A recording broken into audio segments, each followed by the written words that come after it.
আচ্ছা, menstrual leave বা ঋতুকালীন ছুটি পাওয়া কি উচিত?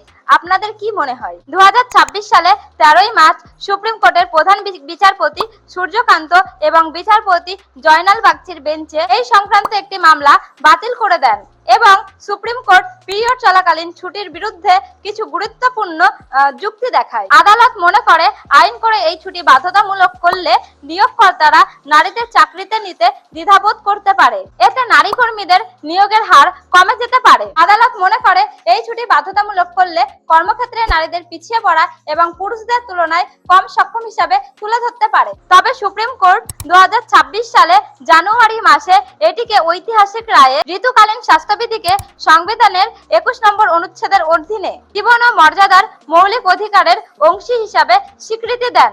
এর জন্য স্কুল ও শিক্ষা প্রতিষ্ঠানে স্যানিটারি প্যাড এবং পরিষ্কার পরিচ্ছন্ন টয়লেট এবং বর্জ্য পদার্থ ফেলার ব্যবস্থা করা আইনি বাধ্যবাধকতা এবং ভারতের কিছু রাজ্যে ইতিমধ্যে এই ছুটির ব্যবস্থা করা শুরু হয়েছে। যেমন উড়িষ্যা ও বিহার রাজ্যে সরকারি মহিলা কর্মীদের মাসে 2 দিন বেতন সহ ছুটি দেওয়া হয়। যেমন কেরল রাজ্যে বিশ্ববিদ্যালয়গুলিতে ছাত্রীদের ঋতুকালীন ছুটি মঞ্জুর করা হয়েছে এবং কর্ণাটক রাজ্যেও সরকারি ও বেসরকারি মহিলা কর্মীদের মাসে 1 দিন করে ছুটি দেওয়া হয়। তবে এই ক্ষেত্রে আমার ব্যক্তিগত মত, নিয়োগ বৈষম্য বৃদ্ধি পেতে পারে। পিরিয়ডকে একটি সামাজিক ট্যাবুর বদলে অক্ষমতা হিসাবে দেখার প্রবণতা তৈরি হতে পারে এবং পুরুষদের তুলনায় নারীদের কাজ করার ক্ষমতা কম, এরকম একটি ভ্রান্ত ধারণা তৈরি হতে পারে। এই বিষয়ে আপনাদের মতামত কমেন্ট বক্সে জানাতে একদমই ভুলবেন না। ভিডিওটি যদি ভালো লাগে বন্ধুদের সাথে শেয়ার করে দেবেন এবং সাবস্ক্রাইব করে দেবেন। ধন্যবাদ।